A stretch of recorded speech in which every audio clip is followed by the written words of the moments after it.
Good morning, students. Welcome to Dream Classes. This is Babita Kaushik, and today we will discuss the mode of reproduction. One is that is sexual mode of reproduction.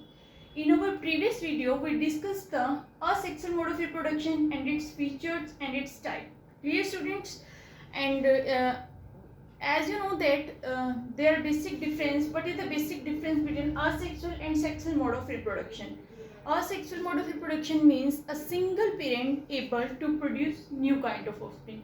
उसमें क्या था, एक single parent से ही new offspring produce हो रहे थे asexual mode of reproduction में, single parent. लेकिन इस सेक्सुअल रिप्रोडक्शन में क्या होता है, both parents either male gamete और either female gametes both are responsible to produce new kind of offspring. Before discuss this in detail, we discuss some basic features of sexual reproduction. इसको हम detail में discuss करने से पहले कुछ basic features के बारे में पढ़ेंगे इसके. These are the features of sexual reproduction. First, it is biparental. As you know that bi means two. Yes, both parents are involved to produce new kind of individual or new offspring. If we define what is the definition of sexual reproduction, then it is defined as that it is a development process in which new individuals are formed through male gamete and female gamete fusion, through the fusion of male and female gamete, and these male or female gamete either from the same individual or from the different individual of opposite sex, either from the same individual or from the different individual of the opposite sex. Clear, student? And first feature is biparents, mean दो parents mail भी और female भी required होता है इसमें fusion कराने के लिए. फ्यूज होगा फिर क्या होगा, न्यू ऑफस्प्रिंग प्रोड्यूस होगा. Second is gamete formation, male gamete भी होना चाहिए और फीमेल गैमेट भी. Third is daughter cells are different from their parents. इसमें क्या होगा, सेक्सुअल मोड ऑफ रिप्रोडक्शन में जो डॉटर सेल्स बनेंगी, जो न्यू ऑफस्प्रिंग बनेंगे, वो अपने पेरेंट्स के आइडेंटिकल नहीं होंगे. These are different from their parents. वो अपने पेरेंट्स से बिल्कुल डिफरेंट होंगे. कई बार क्या होता है, वेरिएशंस भी आते हैं और ये वेरिएशन से क्या क्रिएट होता है, इवोल्यूशंस क्रिएट होता है स्पीशीज में. तो हमें सेक्सुअल मोड ऑफ रिप्रोडक्शन में क्या भी देखने को मिलता है, evolution. As you know that when variations come many times in the species, so these create evolution in that species. Next feature is both mitosis and meiosis occur. Asexual में आपने क्या पढ़ा था, माइटोसिस डिवीजन होती है और इसमें क्या होता है, माइटोसिस भी होगी और म्यूसिस भी होगी. वन स्टूडेंट हियर, इसमें क्या पढ़ा अभी लास्ट फीचर आपने, डिफरेंट इंडिविजुअल जो डिफरेंट डॉटर सेल्स होंगी वो डिफरेंट कैरेक्टर्स की होंगे फ्रॉम देयर पेरेंट्स से. रीजन बीइंग, क्योंकि इसमें क्या है, दोनों पेरेंट्स इन्वॉल्व हो रहे हैं, दोनों पेरेंट्स इन्वॉल्व है, मेल और फीमेल. लेकिन असेक्सुअल में क्या होता है, जो न्यू ऑफस्प्रिंग प्रोड्यूस होते हैं वो बिल्कुल सेम होते हैं अपने पेरेंट्स की. और सेक्सुअल में जो न्यू ऑफस्प्रिंग प्रोड्यूस हो रहे थे वो बिल्कुल एग्जैक्ट कॉपी होती है अपने पेरेंट्स की, जिसको हम क्या भी बोलते हैं, clone. Yes, that is also called as clone in case of asexual mode of reproduction. Next, fusion of gametes. अब जब मेल गैमेट और फीमेल गैमेट प्रोड्यूस हुए तो क्या होगा, इनकी फ्यूजन होगी, and this process is called fertilisation. Yes, this process is called fertilization, both fusion of male and female gamete. Lastly, it occurs mostly used in multicellular organisms. Asexual mostly common कहाँ थी, single cell organisms में. Those organisms which consist single cell, and this sexual mode of reproduction is mostly common in case of multi means those organisms which consist many cells. These are called multicellular. तो multicellular organisms में अकर करती है. और in case of higher plant, जो higher plant होते हैं उनके case में भी sexual. Yes, so juvenile phase, it is the period of an organism from birth to the beginning of reproductive phase. Clear students? Like is the birth of organism and the end of juvenile phase show the beginning of end of juvenile phase, show the beginning of reproductive phase. Beginning of reproductive phase.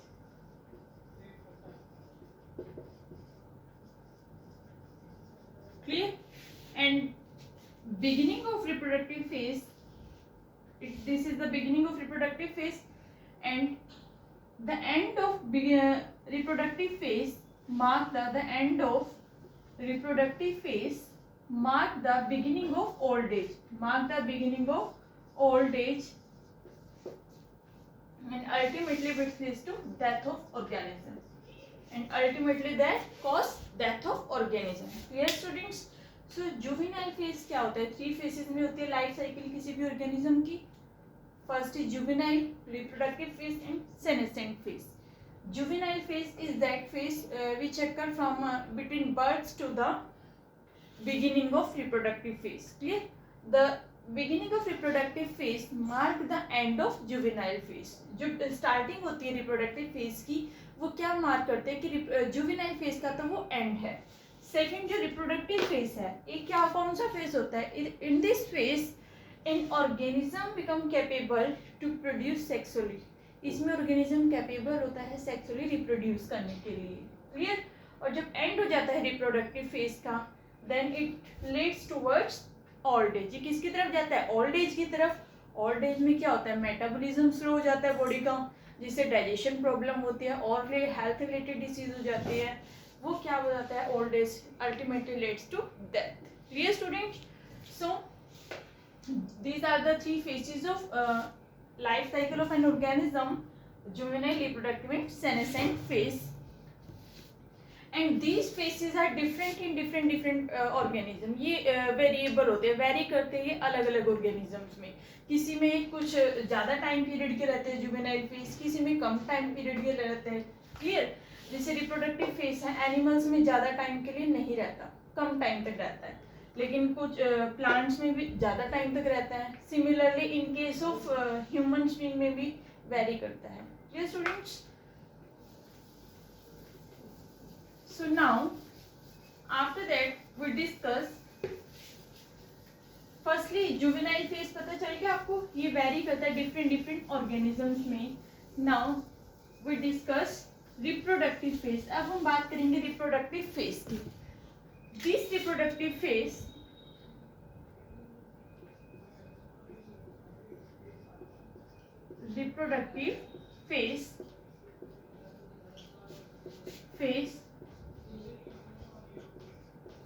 this reproductive phase, it again divided into two types.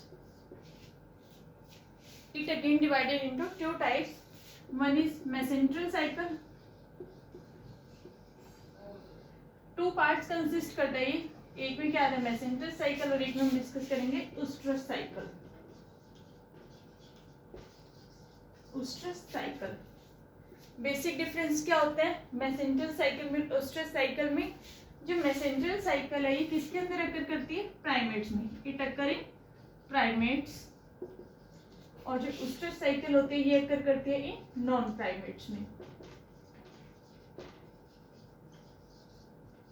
ये primates में अकर करती है organisms में, और ये non primate organisms में. Primates में आगे हमारे ह्यूमन बींग्स आ जाते हैं, monkey and apps. Non primates की बात करें हम, cow, sheep, tiger etc. Clear student? So reproductive phase again consists 2 parts. One is mesenteric cycle and other is ostrus cycle.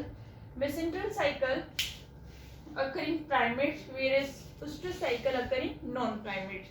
In cow, sheep and tiger, and mesenteric human beings, monkeys and apes. Clear? And this mesenteric cycle is again divided into 3 parts. One is mesenteric phase, second is proliferative phase, and third is secretory phase.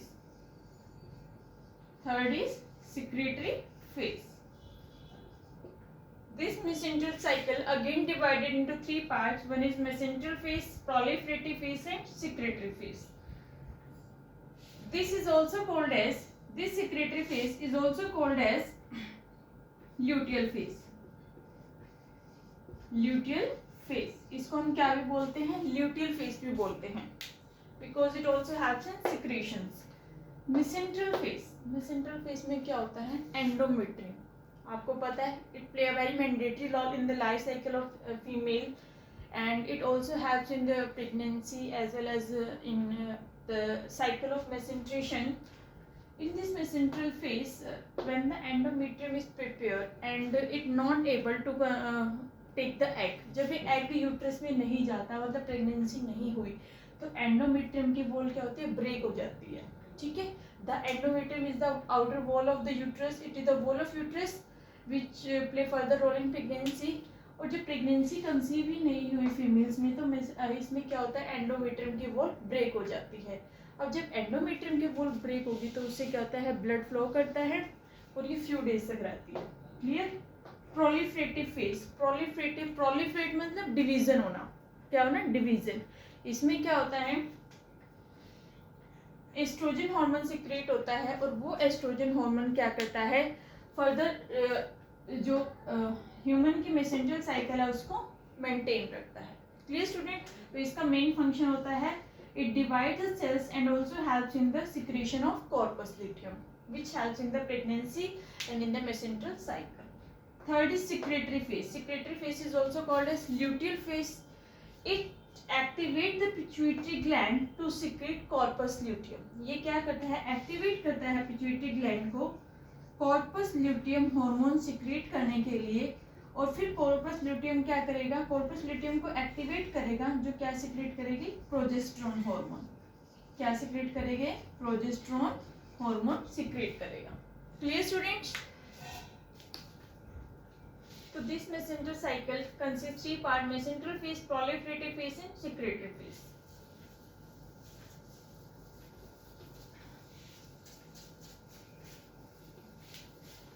Now we discuss, अब क्या होता है, जो मेसेंट्रेशन में जो हमने मेसेंट्रल face पढ़ा है उसमें क्या होता है, मेसेंट्रल फेस में कई बार क्या होता है, इसमें फीमेल परमिट नहीं करती फर्टिलाइजेशन के लिए, ठीक है। इसमें क्या होता है, मेसेंट्रल फेस में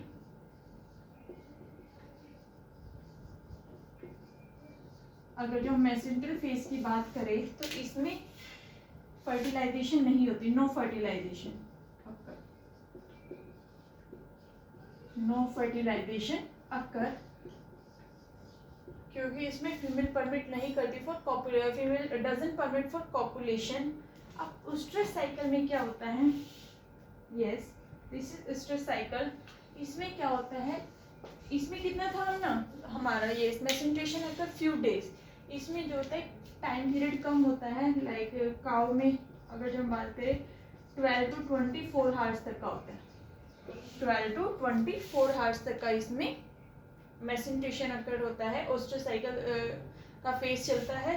और इसमें जो है फीमेल परमिट करती है कॉपुलेशन के लिए इसी साइकिल में, इसी टाइम पीरियड में जो है फीमेल परमिट करती है, फीमेल परमिट फॉर कॉपुलेशन। इसमें फीमेल परमिट नहीं करती कॉपुलेशन के लिए, इसमें फीमेल परमिट करती है कॉपुलेशन के लिए। Clear students. तो उस्ट्रस साइकिल नॉन प्राइमेट में काउस, शिप, टाइगर, और इसका जो फेज होता है 12 to 24 आवर्स का होता है, short comparative to human beings and monkeys and डेव्स। और इसमें इसी ड्यूरेशन में उस्ट्रस साइकिल के फेज में क्या करती है, कैपेबल होती है फीमेल परमिट करने के लिए एग्स और copulation. Now, other thing is there, we will need to discuss here, this sexual mode of reproduction is vary in different organisms। ये vary करता है, किसी में कम टाइम के लिए होता है, किसी में ज़्यादा टाइम के लिए होता है। Clear? तो on the basis of these, if we discuss in case of animals, if we discuss the sexual mode of reproduction in case of animals, in animals, then अगर जब इसमें एनिमल्स के बारे में बात करें तो क्या होता है, इसमें it again divided into two types, one is seasonal breeder, seasonal breeders and other is continuous breeder. Continuous breeder. Yes. Seasonal breeder क्या होते हैं? आपको पता है कुछ एनिमल्स कैसे करते हैं, कुछ बर्ड्स है जो एग देते हैं. Some birds have the ability to lay eggs. Clear? In the reproductive phase to form an organism, first वो क्या देते हैं? एग देते हैं. तो कुछ ऑर्गेनिज्म ऐसे होते हैं जो जैसे कंडीशंस फेवर में होगी, उनके लिए फेवरेबल कंडीशंस होगी, वो तभी रिप्रोड्यूस करेंगे. ठीक है? सम दे रिप्रोड्यूस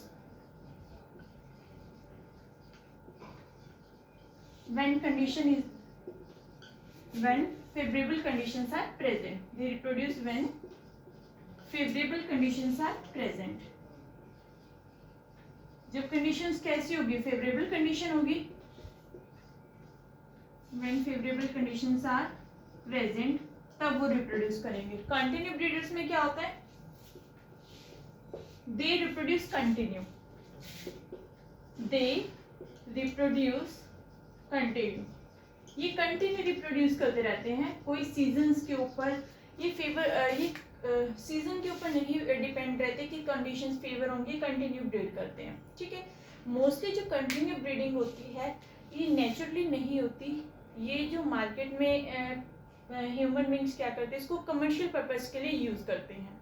उसमें क्या होता है, वो हार्मोन इंड्यूस कराते हैं बर्ड्स की बॉडी में, और बर्ड्स को जो है, उन बर्ड्स को जिनकी बॉडी में हार्मोन इंड्यूस कराते हैं उनको स्पेशल कंडीशन में रखा जाता है. That is called captivity. किस में रखते हैं उनको? स्पेशल कैप्टिविटी में रखते हैं. अंडर कैप्टिविटी लाइक कुछ बर्ड्स को पोल्ट्री फॉर्म्स में रखते हैं. ठीक है? और वो कंटिन्यू एग देते रहते हैं. वो किसी सीजन के ऊपर डिपेंड नहीं होते कि वो तब भी देंगे. ठीक है? और वो जो एग होते हैं इन केस ऑफ कंटिन्यू ब्रीडर्स के केस में, वो एग जो है नेचुरली नहीं होते, वो आर्टिफिशियली वे से हार्मोन इंड्यूस करा के रिप्रोड्यूस किए जाते हैं. ठीक है? तो दे आर नॉट रिप्रोडक्टिव. वो रिप्रोडक्टिव नहीं होते, सेक्सुअल प्रोडक्शन से नहीं बने हैं. मतलब वो अपनी रिप्रोडक्शन उन्होंने नहीं की नेचुरली, उन्होंने हार्मोन्स इंड्यूस करा के उसको यूज़ किया है. ठीक है? तो इनको कहाँ कब यूज़ करते हैं? कमर्शियल पर्पस के लिए यूज़ किया जाता है. इसमें से जो एग बनते हैं वो किस लिए यूज़ किए जाते हैं? For commercial purpose.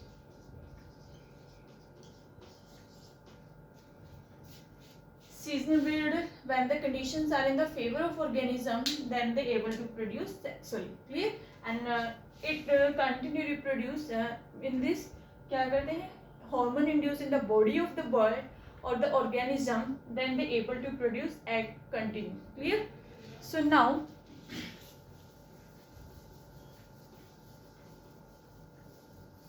sometimes they are so these three phases, ये जो phases की हमने बात की थी,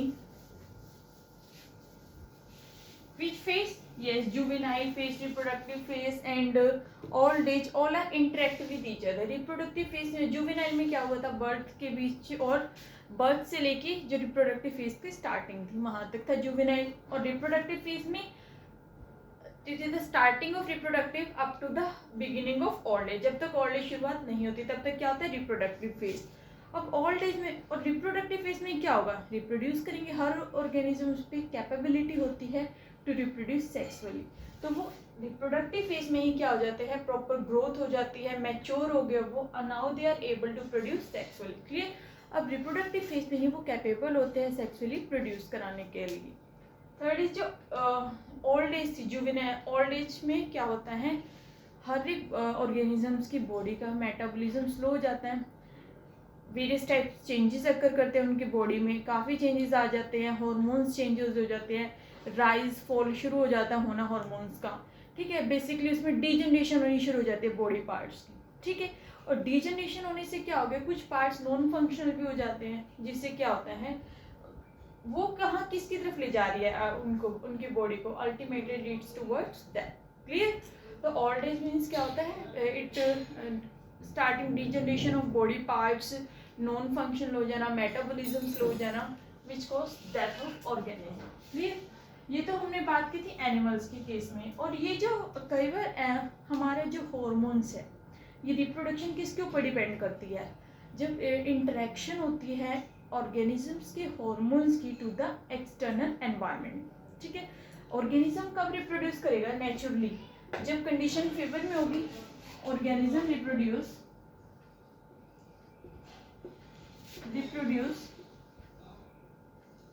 when conditions are in the favor, when conditions are in the favor of organism, in the favor of organisms. Favor means जब favorable conditions होगी in the favor of organism, then they able to reproduce sexually, then organism then it able to reproduce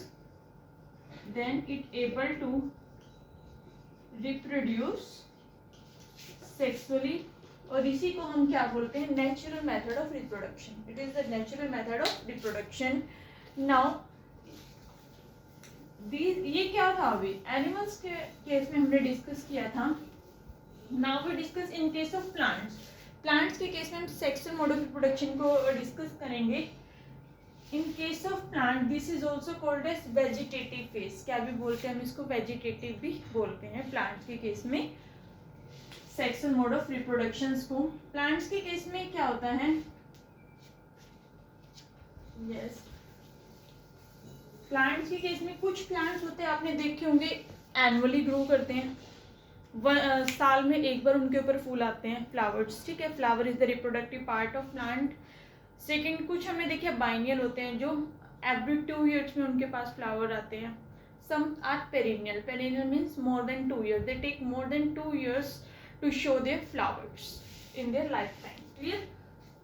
So these are in case of plants.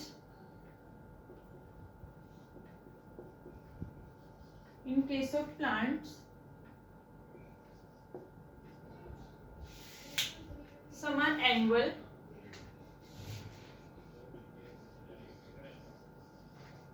biennial, and third is perennial.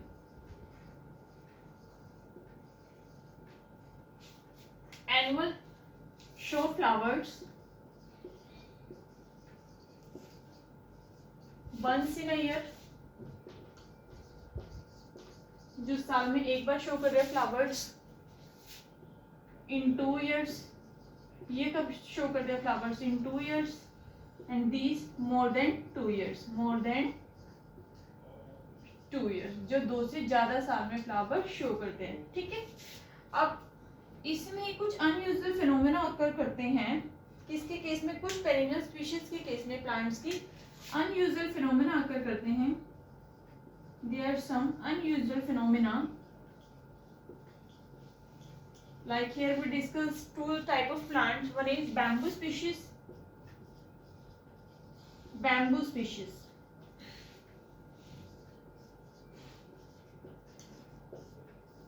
These bamboo species are show flowers once in their life.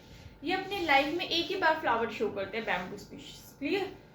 तो ये जो bamboo species है ये कब show करते हैं flowers, every 500 years में. 500 साल में ये अपने फ्लावर्स अपनी लाइफ में शो करते हैं. ऑलमोस्ट हम कह सकते हैं कि अपनी लाइफ में एक ही बार फ्लावर शो करते हैं. जो बैम्बू स्पीशीज है वो अपनी लाइफ में, होल लाइफ में एक ही बार फ्लावर शो करते हैं. तो इनको 500 अप्रोक्सीमेटली नेग्लिजिबल. तो हम क्या कहते हैं कि भाई ये अपनी लाइफ में एक ही बार फ्लावर शो करते हैं और after show flowering they die. Flower देने के बाद ये क्या हो जाते हैं, डाई हो जाते हैं. Bamboo species. Another example is Strobilanthes. Strobilanthes kunthiana. Strobilanthes kunthiana, also called as Neela Kurinji. इसका कॉमन नेम क्या है, नीला कुरंजी. क्लियर? स्ट्रोबिलेंथस कुंथियाना ये जो प्लांट है ये हर 12 ईयर में अपने फ्लावर शो करता है. Clear? Show flowers in 12 year. Show flowers in 12 year. ये हर 12 ईयर में 12 साल में ये अपने फ्लावर शो करता है. स्ट्रोबिलेंथस कुंथियाना. लास्टली इसने सितंबर 2006 में फ्लावर जो शो किए थे, उसने एक बहुत हिली एरिया में बहुत सारे पार्ट्स को कवर कर लिया था, कर्नाटका, तमिल, जिससे क्या हुआ था, बहुत सारे ब्लू पैचेस, जो फ्लावर्स का कलर था ब्लू कलर के स्ट्रेचेस अपीयर हो गए थे पूरे एरिया पर। जो अपीयरेंस थी उसकी इतनी ब्यूटीफुल थी कि बहुत सारे टूरिस्ट को अपनी तरफ अट्रैक्ट कर रही थी। Clear student? सो स्ट्रोबिलैंथस कुंथियाना कब शो करता है? 12 ईयर्स में अपने फ्लावर शो करता है। और जो बैम्बू स्पीशीज है ये 500 ईयर्स, सबसे ज़्यादा लॉन्ग टाइम लेता है ये अपने फ्लावर शो करने के लिए। ठीक है, तो हमने पहले भी स्टडी किया था कि लाइफ स्पैन जो होता है, जो टाइम पीरियड होता है birth to death of organism, vary करता है डिफरेंट डिफरेंट ऑर्गेनिजम्स में, in case of plant, in case of animal and in case of human, not in human beings, in case of plants and animals and other organisms. ठीक है, human beings में very करता है, किसी के 60 पे हो रही है डेथ, किसी पे 70 पे, सो ठीक है, लेकिन उसमें फिर भी एज लिमिट है। लेकिन इनमें क्या होता है, बहुत ज़्यादा एक्सटेंड हो जाता है। एनिमल्स में किसी में कुछ बिल्कुल फ्यू सेकेंड्स तक रहता है। ठीक है, so student, these are the sexual mode of reproduction and here now we discuss what is the basic difference between asexual and sexual। ये क्या था हमने, सेक्सुअल मोड ऑफ रिप्रोडक्शन। इसके आगे हम इवेंट्स डिस्कस करेंगे नेक्स्ट लेक्चर में। Events में प्री फर्टिलाइजेशन, फर्टिलाइजेशन होने से पहले क्या होता है, कौन कौन से चेंजेस होते हैं, गैमेट्स फॉर्मेशन होती हैं, fertilisation, fusion of both male and female gamete, that process, कुछ में एक्सटर्नल होती है फर्टिलाइजेशन, किसी में इंटरनल होती है। क्लियर? और फिर पोस्ट फर्टिलाइजेशन चेंजेस क्या क्या होते हैं वो हम नेक्स्ट वीडियो में करेंगे। वन थिंग इज देयर, जो आपने असेक्सुअल और सेक्सुअल रिप्रोडक्शन में, असेक्सुअल क्या होती है, बहुत स्लो प्रोसेस होती है, sorry sexual reproduction is a very slow process. ये क्या करती है, बहुत ज़्यादा टाइम लेती है, कॉम्प्लेक्स भी होती है, इलेबोरेट भी होती है, साथ ही बहुत स्लो, बहुत टाइम कंज्यूमिंग होती है ये as comparative to asexual mode of reproduction. Asexual में क्या था, सिंगल पेरेंट इंक्लूड था और उसमें बहुत ही शॉर्ट पीरियड ऑफ टाइम में हमें, शॉर्ट टर्म में हमें न्यू ऑफस्प्रिंग प्रोड्यूस कर दिया था। ठीक है, उसमें क्या था, शॉर्ट टर्म में न्यू ऑफस्प्रिंग प्रोड्यूस हो जाता है, और इसमें क्या होता है, it take more time. So we can say that sexual reproduction is more slow और elaborate or complex as comparative to asexual mode of reproduction.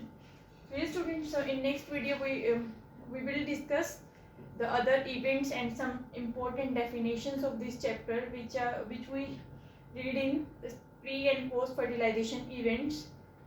Okay students, thank you.